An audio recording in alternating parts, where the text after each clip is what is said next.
Okay, तो आज हम एक ऐसे टॉपिक पर बात करने वाले हैं जो इंडियन हिस्ट्री में सबसे ज्यादा चर्चा और डिबेट का विषय रहा है। हम बात कर रहे हैं 17वीं शताब्दी के मुगल सम्राट औरंगजेब की। देखिए, उनकी विरासत या लेगेसी ना बिल्कुल सीधी सादी नहीं है, ये बेहद जटिल है। एक तरफ तो उनके पास असीम शक्ति थी, लिटरली इतिहास के सबसे ताकतवर रूलर्स में से एक थे वो। और दूसरी तरफ उनके शासन के कुछ ऐसे अंधेरे अध्याय हैं जिन पर आज भी बहस होती है और जिन्हें भुलाया नहीं जा सकता। तो इस एक्सप्लेनर में हम तथ्यों के आधार पर इस दोहरी विरासत को मिलकर समझने की कोशिश करेंगे, बिना किसी बायस के। उन ऐतिहासिक दस्तावेजों और फैसलों को देखेंगे जिन्होंने उस दौर को शेप किया। तो चलिए शुरू करते हैं। अब जरा इस 17वीं शताब्दी की शानदार पेंटिंग को देखिए। इसमें औरंगजेब अपने दरबार में है, उनके हाथ में एक बाज है और उनका बेटा बिल्कुल आदर्श स्थिति में उनके सामने खड़ा है। ये इमेज अपने आप में एक बहुत बड़ी बात कहती है। ये साफ तौर पर दिखाती है कि उस वक्त सम्राट के पास कितनी एब्सोल्यूट पावर और अथॉरिटी थी। दरबार में उनका एक इशारा ही कानून था।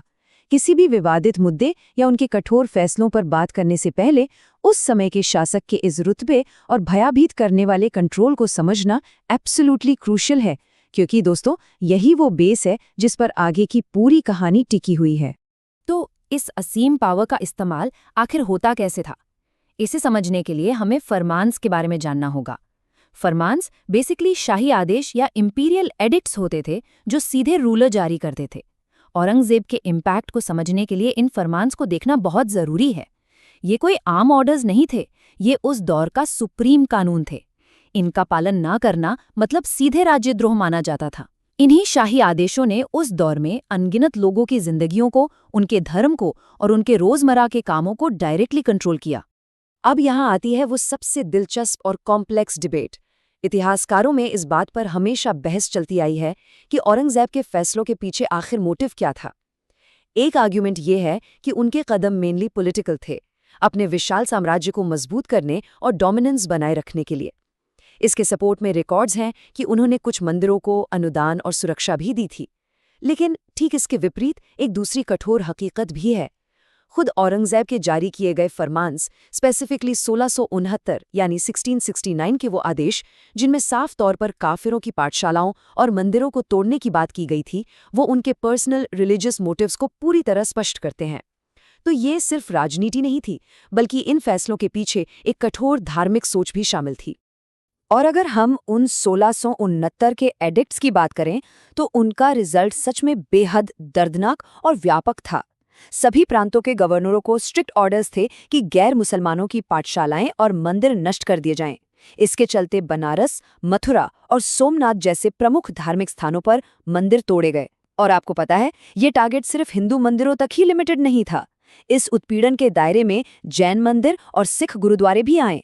यहाँ तक कि इस सख्त नीति का शिकार सूफी जैसे अन्य मुस्लिम संप्रदाय और फारस से आए पारसी लोग भी हुए।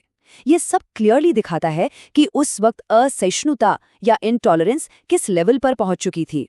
लेकिन इस पूरी ऐतिहासिक कहानी में एक बेहद नाटकीय, एक ड्रामेटिक ट्विस्ट भी आता है। अपने आखिरी दिनों में, जीवन के अंतिम समय में औरंगजेब ने अपने बेटों को जो शब्द लिखे थे, उन्हें सुनना और समझना बेहद जरूरी है। उन्होंने लिखा था, मैं अकेला आया था और अकेला जा रहा हूँ। मैं नहीं जानता कि मैं कौन हूँ और क्या करता रहा हूँ। मैंने देश और लोगों के लिए अच्छा नहीं किया है और भविष्य की कोई उम्मीद नहीं है। मैं जीवन में असहाय था और अब असहाय ही विदाई ले रहा हूँ। जरा सोचिए, एक ऐसा सम्राट जिसके एक इशारे पर दुनिया हिलती थी, वो अपने आखिरी वक्त में अपनी पूरी शाही चमक खोकर इतना वल्नरेबल और पछताव से भरा हुआ नजर आता है। तो अब यहाँ एक सेकंड ठहर कर सोचते हैं, आखिर ये आखिरी शब्द हमें उस शक्तिशाली सम्राट के बारे में क्या बताते हैं? ये सवाल इसलिए महत्वपूर्ण है क्योंकि ये उस टेरिफाइंग हिस्टोरिकल पावर और एक इंसान की अत्यंत गहरी निजी बेबसी के बीच की एक खाई को सामने लाता है। एक राजा जो सब कुछ कंट्रोल कर सकता था, जिसके आदेशों ने इतिहास बदल दिया, वो अंत में इतना लाचार क्यों महसूस कर रहा था? ये पूरा सिनेरियो सच में हमें सत्ता की हकीकत और लाइफ दोनों पर गहराई से सोचने पर मजबूर कर देता है। देखिए, जब हम इतिहास के इन अंधेरे अध्यायों से गुजरते हैं, तो एक निष्कर्ष साफ है कि तथ्यों को बिना किसी पक्षपात के आगे रखना चाहिए। ऑब्जेक्टिव फैक्ट्स को स्वीकार करना पड़ेगा, चाहे वो कितने भी कड़वे क्यों ना हों। और उससे भी बड़ी बात, जो लोग इन ऐतिहासिक क्रूरताओं का शिकार हुए, उनके दुख को याद रखना और उन्हें सम्मान देना बेहद जरूरी है। हम तथ्यों और मानवीय संवेदना दोनों को साथ लेकर ही आगे बढ़ सकते हैं। अतीत की इन गलतियों को स्वीकार करके ही हम उन विक्टिम्स को वो आदर दे सकते हैं जो उन्हें उस वक्त कभी नहीं मिल सका। लेकिन इसके साथ ही यहाँ एक बहुत ही जरूरी दार्शनिक पहलू समझना एब्सोल्यूटली क्रूशल है। वो ये कि आज का समाज सैकड़ों साल पहले के किसी रूलर के एक्शंस के लिए बिल्कुल भी जिम्मेदार नहीं है। ये डिस्टिंक्शन समझना बहुत जरूरी है। इतिहास की उन घटनाओं को याद रखना और विक्टिम्स को सम्मान देना एक अलग बात है, लेकिन सेंचुरीज पुरानी गलतियों के लिए आज के वक्त में किसी व्यक्ति या समुदाय को दोषी ठहराना बिल्कुल गलत है। हम हिस्ट्री पढ़ते हैं ताकि सीख सकें, ना कि उसे आज का बोझ बनाकर आपस में टकराव पैदा करें।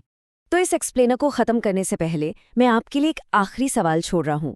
जब हम एक असीम शक्ति वाले रूलर को अंत में इस तरह असहाय और गहरे पछताव में देखते हैं, तो क्या इससे उनके डार्केस्ट एक्शंस को प्रोसेस करने का हमारा नजरिया थोड़ा बदलता है? क्या एब्सोल्यूट हिस्टोरिकल पावर के सामने मानव जीवन की वीकनेस और उसकी नश्वरता ज्यादा हावी हो जाती है? इस विचार पर जरूर सोचें और इस पर खुद अपने निष्कर्ष निकालिए। आज के इस विश्लेषण में बस इतना ही। जुड़ने के लिए शुक्रिया।